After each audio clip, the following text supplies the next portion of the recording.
Students, अब हम जो हमारा प्रीपोजिशन का जो हमारा वीडियो लेक्चर था उसी में सेकंड वीडियो लेक्चर की ओर बढ़ते हैं और हम प्रीपोजिशन हैं उनका डिटेल्स में उनका स्टडी करते हैं कि कैसे प्रीपोजिशन होती है, किस तरह से उनका यूज़ करना है, कौन कौन सी इंपॉर्टेंट होती हैं, उनको किस तरह से सेंटेंस में पुट अप करना है, ये सभी चीज़ों को मैं आपको बताऊंगी। ठीक है, तो सबसे पहले हम 3 प्रीपोजिशन के बारे में पढ़ेंगे, वो है एट, इन और ऑन। ठीक है, ये तीनों इम्पॉर्टेंट ही हैं, मोस्टली मतलब काफ़ी क्वेश्चनों को कवर करती हैं, बहुत सारी जितनी भी कम्पिटिटिव एग्जाम आती हैं उनमें। तो सबसे पहले हम आ जाते हैं इनका जो तीनों प्रपोजिशन का है उनको रेफरेंस और टाइम के रेफरेंस में उनको यहाँ पर मैं बताने की कोशिश कर रही हूँ कि टाइम के रेफरेंस में इन जो तीनों प्रपोजिशन हैं इनका किस तरह से यूज़ होगा। ठीक है, और इनको क्या कैसे यूज़ होता है। सबसे पहले हम इनका ये करेंगे for a precise time. Precise का मतलब है एक बिल्कुल पॉइंट ऑफ टाइम की यहाँ पर अगर बात की जा रही हो, बिल्कुल उसी टाइम को इंडिकेट किया जा रहा हो, एक बिल्कुल जैसे दो हमने जैसे सिंस और फोर पढ़ते हैं तो वही एक तो होता है हमारे पॉइंट ऑफ टाइम के लिए और फोर होता है हमारे पीरियड ऑफ टाइम के लिए। In the same way at भी हमारा पॉइंट ऑफ टाइम को डिनोट करता है, एक पर्टिकुलर टाइम पीरियड को डिनोट करता है। ठीक है, जो हमारे डेज और नाइट की जो भी शॉर्ट्स टाइम पीरियड होता है उनके आगे भी हम एट यूज़ करते हैं। जैसे सबसे पहले तो मैं टाइम की पे आती हूँ, जैसे हमारा कोई भी फिक्स टाइम है जैसे 3 o'clock या कोई फिक्स टाइम में हमारा कोई काम हो रहा है तो उसके लिए हम एट यूज़ करेंगे। 3 o'clock, 10 o'clock, इस तरह से जो टाइम पीरियड होता है उसके लिए हम यूज़ करते हैं। अब बात आती है कि हमारे जो डे के जो टाइम होते हैं, जो शॉर्ट टाइम पीरियड होते हैं, जैसे कि डॉन होना, डस्ट होना, सनराइज़ होना, सनसेट होना, डिनर टाइम होना, नून होना। ठीक है, और इसके अलावा जो तुम्हारे ट्वेलाइट होना। ठीक है, ये जो शॉर्ट टाइम पीरियड होते हैं तुम उनके लिए तुम क्या करोगे, एट का यूज होगा। मतलब डे जिन जिन पार्टों में डिवाइड होगा, मॉर्निंग और इवनिंग को छोड़ के जिन जिन शॉर्ट टाइम पीरियडों में डे अगर तुम्हारा डिवाइड है तो उससे पहले तुम क्या लगाओगे, एट लगाओगे। जैसे I have a meeting at 10 AM, तो यहाँ पर फिक्स टाइम जोन की बात की रही है तो उस टाइम जोन को रिप्रेजेंट करने के लिए यहाँ पर एट लगाया है। ठीक है, अब तुम्हें यहाँ तक समझ में आ गया। 3 o'clock, ठीक है, नून, मैंने डे को ही अलग अलग पार्टों में डिवाइड किया। कैसे डिवाइड किया, जैसे ये तुम्हारा डे है, ठीक है, ये तुम्हारी मॉर्निंग है, तो ये सनराइज। ठीक है, सनराइज के बाद में जो सन थोड़ा सा ऊपर आता है तो उसको DAWN डॉन। ठीक है, DAWN, उसके बाद में नून। ठीक है, उसके बाद में डस्ट, उसके बाद में सनसेट। तो ये तुम्हारा टाइम शॉर्ट पीरियडों में डिवाइड होता है। लेकिन जो मॉर्निंग और इवनिंग होती है तुम्हारे लॉन्ग पीरियडों के पार्ट होते हैं, वो तुम्हारे इन के फॉर्म में आते हैं। ठीक है, अब आते हैं हम यहाँ पर इन पे। जितने भी मंथ्स होते हैं, ईयर्स होते हैं, long time period, month 1 month की बात, 10 मंथ जितने भी मंथ होते हैं, मई जून जुलाई, इस तरह से। ईयर्स 2010, इस तरह से। सेंचुरीज होते हैं 2020 या 2020, इस तरह से जो लॉन्ग पीरियड होते हैं उनके लिए तुम्हारा आता है इन। ठीक है, एट का मतलब होता है फिक्स टाइम जोन होता है, उस चीज़ पे हमारा ध्यान पूरी तरह से दे डालना, तो वहाँ पर हमारा एट यूज होगा। जैसे aim at, desire at, laugh at, तो एक फिक्स पॉइंट पे वो काम हो रहा है तो उसके लिए हम एट यूज़ करते हैं। ठीक है, अब इन हमारा लॉन्ग टाइम पीरियडों के लिए होता है इन मंथ्स, ईयर, सेंचुरीज, जितने भी लॉन्ग पीरियड होते हैं उनके लिए इन। जैसे इन में, इन 90, इन समर सीजन हो गए, समर, विंटर, स्प्रिंग, ऑटम। तो ये जो तुम्हारे जो सीजन्स हैं उनके लिए भी इनका, क्योंकि लॉन्ग टाइम पीरियड आ रहा है ना, तो in the summer, in the next century, in the ice age. तो आइस एज मतलब तुम्हारी सेंचुरीज हैं। He pays his rent in May, वह अपने रेंट का भुगतान करेगा मई। तो मई में वो कभी भी, मई के स्टार्टिंग 1 मई से लेके जितने भी मई, जितने तारीख तक तुम्हारी मई होगी उस तारीख तक तुम्हारा ये जो रेंट है वो उसको फिलअप कर देगा, जिस दिन तक एंड होगी जनवरी मई। ठीक है, तो पूरे महीने में वो कभी भी तुम्हारा रेंट पे कर देगा, ना तो उस महीने से इधर जाएगा ना उधर। लॉन्ग पीरियड होता तो वहाँ पर तुम क्या करोगे, यूज इन हो गए। ठीक है, तो ये तुम्हें इसमें किसी को कोई दिक्कत है? ये दोनों से देखो, शॉर्ट और फिक्स टाइम के लिए एट यूज़ हो रहा है, ठीक है। लॉन्ग टाइम पीरियड के लिए इन होता है। क्यों होता है? क्योंकि उसको एक प्रॉपर लॉन्ग पीरियड मिलता है। जैसे 1 मंथ में 31 डेज होते हैं, उन 31 या 30 डेज में वो किस डे अपना उसका रेंट पे करेगा हमें नहीं मालूम ना, तो पूरे 30 डेज तो उसके अंदर आ रहे हैं ना, कि उनमें किसी भी दिन वो कर सकता है। तो इसलिए हम क्या का यूज़ करोगे? इन यूज़ करोगे। अब बात आती है ऑन की। यहाँ पर सिर्फ हम ऑन को रेफरेंस ऑफ टाइम में देख रहे हैं, इन तीनों चीज़ों को, एट को भी, इन को भी और ऑन को भी। जितने भी हमारे डेज हैं, डेट्स हैं, DATE ऐसे ही, डेज और डेट्स, DATE, ठीक है। जितने भी हमारे डेज और डेट हैं उनसे पहले ऑन का यूज होता है। On Sunday, on 6 March, on my birthday, he comes on Sunday, ठीक है। ऐसा क्यों होता है? उस दिन पर ऑन यहाँ पर उस दिन को रिप्रेजेंट करता है, इसलिए यहाँ पर ऑन वर्ड यूज हो रहा है। सिर्फ यहाँ पर मैंने तुमसे बात की है रेफरेंस ऑफ टाइम के संदर्भ में, इन तीनों चीज़ों की। इसके अलावा मैं प्लेस के फॉर्म में भी और भी कई तरह से ये एट और इन और ऑन को यूज किया जाता है, उनको भी मैं बताऊंगी तुम्हें।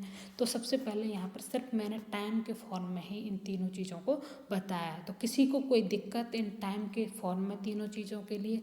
अब कुछ जो प्रिपोजिशन है तुम्हारी एट, इन और ऑन, एक कुछ एक्सप्रेशन फिक्स टाइम जोन या फिक्स बात को बताने के लिए यूज होती हैं। जैसे एट नाइट, एट प्रेजेंट, मतलब फिक्स बात हो रही है तो एट, लेकिन in the morning, in evening, in May, in मतलब जितने morning, evening, in the afternoon, तो इसमें मॉर्निंग्स, तो इनके लिए तुम्हारा क्या होगा? ऑन ट्यूसडे मॉर्निंग, तो ट्यूसडे तुम्हारा दिन आ गया लेकिन मॉर्निंग है, लेकिन तुम लगाओगे ऑन ट्यूसडे मॉर्निंग ही, ठीक है। इन the morning, in the mornings आएगा। नाइट, जो डे तुम्हारा डिवाइड है पर्टिकुलर फॉर्म में, फिक्स टाइम जोन की बात हो रही है तो एट लगाएंगे। लेकिन जो तुम्हारे कुछ वर्ड्स हैं जैसे लास्ट, नेक्स्ट, एवरी के साथ में एट, इन, ऑन का प्रयोग नहीं होता है। लास्ट लिखा हुआ, नेक्स्ट लिखा हो या एवरी, ठीक है।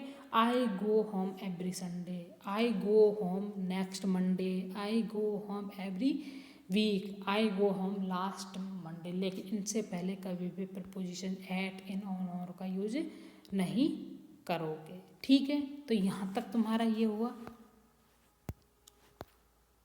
अब आ जाते हैं रेफरेंस ऑफ प्लेस।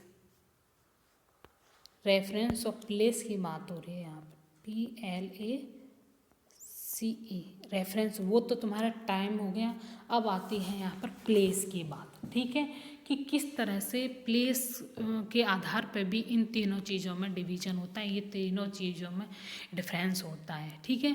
सबसे पहले हम एट की बात करते हैं। मैंने ये बात बार बार बोली है कि फॉर ए पॉइंट, अगर एक पॉइंट की बात करें, एक फिक्स पॉइंट की बात करें, तो तुम वहाँ पर एट लगाओगे। जैसे at the bus stop, at the door, at the entrance, तो फिक्स की बात की है, फिक्स पॉइंट की बात की है, तो वहाँ पर तुम लगाओगे एट, ठीक है।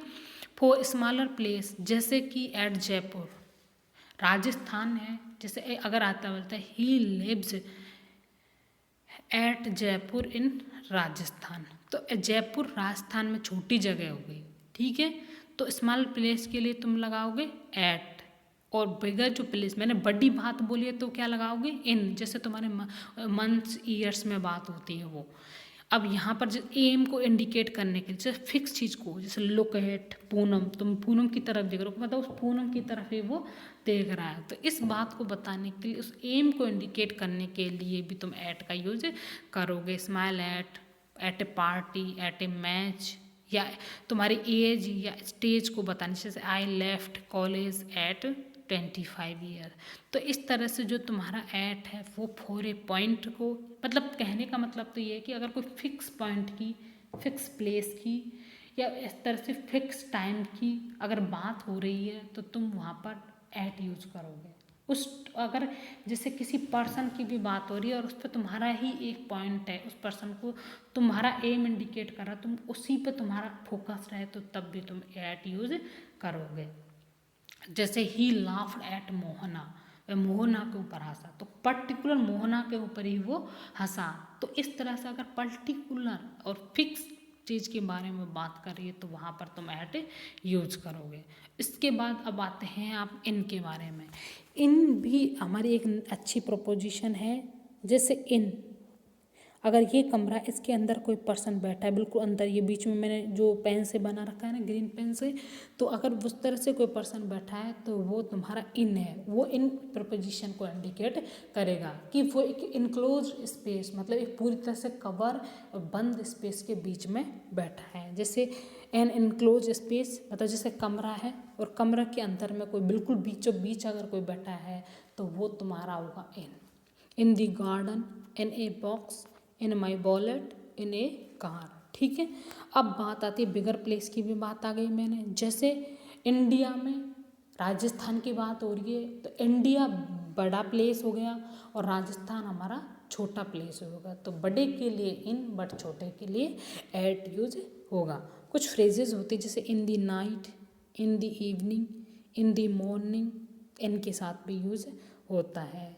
ये एन अगर या तो पॉजिटिव केस से हिज कार, इन कार हो, अगर इनमें कोई पर्सन बैठता है तो ही गो, तो वो अंदर ही तो बैठता है और पूरी तरह से ये कवर होती है कार, तो इसलिए हम उसमें बैठने वाले को इन, जैसे he goes to college in a car, वो कार के अंदर बैठ के जाता है। ठीक है, अगर वो होता है अगर ऊपर बैठ के जाए तो ऊपर बैठने को दिखा दे, लेकिन जनरल अगर देखा जाए तो हम कार के अंदर बैठ कर, वो पूरी तरह से इनक्लोज स्पेस होती है। कार, जीप, ये जो चीज़ें हैं, और टैक्सी है ना, तो ये एक इनक्लोज स्पेस होती है, बंद संरचना होती है, उनके अंदर हम बैठ के जा रहे हैं तो हम इन प्रपोजिशन का यूज करेंगे। अब बात आती है ऑन की। ऑन हमारा सरफेस को इंडिकेट करता है, लेकिन कैसी सरफेस को इंडिकेट करता है? अब भाई, अब ऑन का मतलब तो हमारी सरफेस काफ़ी है। अगर सरफेस के ऊपर कोई चीज़ हमने रख दी तो ऑन का मतलब ऊपर होता है। तो जनरल हम बोतल भी रख रहे हैं, पेन भी रख रहे हैं, कुछ भी रख रहे हैं, लेकिन यहाँ सरफेस का मतलब है टच होना, TOC। वो कोई भी रखी हुई चीज़ उस सरफेस को टच होनी चाहिए। ठीक है, जैसे the pen is on the table. ठीक है, तो पेन उस टेबल की जो सतह है, जैसे ये टेबल है आपकी, ठीक है, पेन इसके ऊपर ऐसे पड़ा है, बिल्कुल ऐसे, ये पेन है आपका, तो पेन अगर उसको टच कर रहा है ना, तो टच कर रहा है तो तुम क्या लगाओगे? डायरेक्ट ऑन लगा दोगे। ठीक है, on the wall, on the door, on the floor. जैसे कुछ स्कूल, जैसे साइकिल, स्कूटर, फुट हुआ, हॉर्स के बैक पे चढ़ना, कैमल के बैक पे चढ़ना, तो इनके ऊपर चलते हैं ना, ऊपर चढ़ के तो जाते हैं। तो इनके लिए जैसे he was on foot, he walks on foot, he was on cycle, he was on a scooter. ठीक है, तो ये ऑन ए स्कूटर, साइकिल, तो ये वर्ड्स उसी चीज़ को इंडिकेट करते हैं कि साइकिल के ऊपर ही तो बैठ के जाता है कोई, इन अंदर थोड़ी सीट उठा के उसमें अंदर बैठोगे तुम। लेकिन जो हमारी कार होती हैं वो इनक्लोज होती है, बंद होती है, उनके अंदर बैठने वालों को तुम इन बोलोगे। तो ये तुम्हारी एट, इन और ऑन के जो प्रपोजिशन है वो उसका तुम्हारा डिटेल में तुमको मैंने बताया। अगर इसमें फिर से भी तुम्हें कोई डाउट होगा तो तुम बेझिझक मुझसे पूछ सकते हो।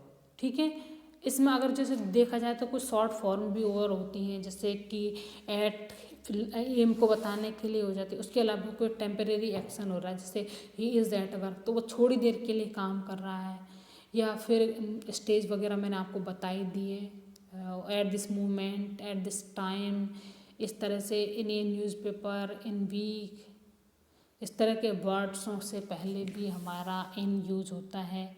अब आगे की प्रोपोजिशन हम नेक्स्ट वीडियो लेक्चर में पढ़ेंगे।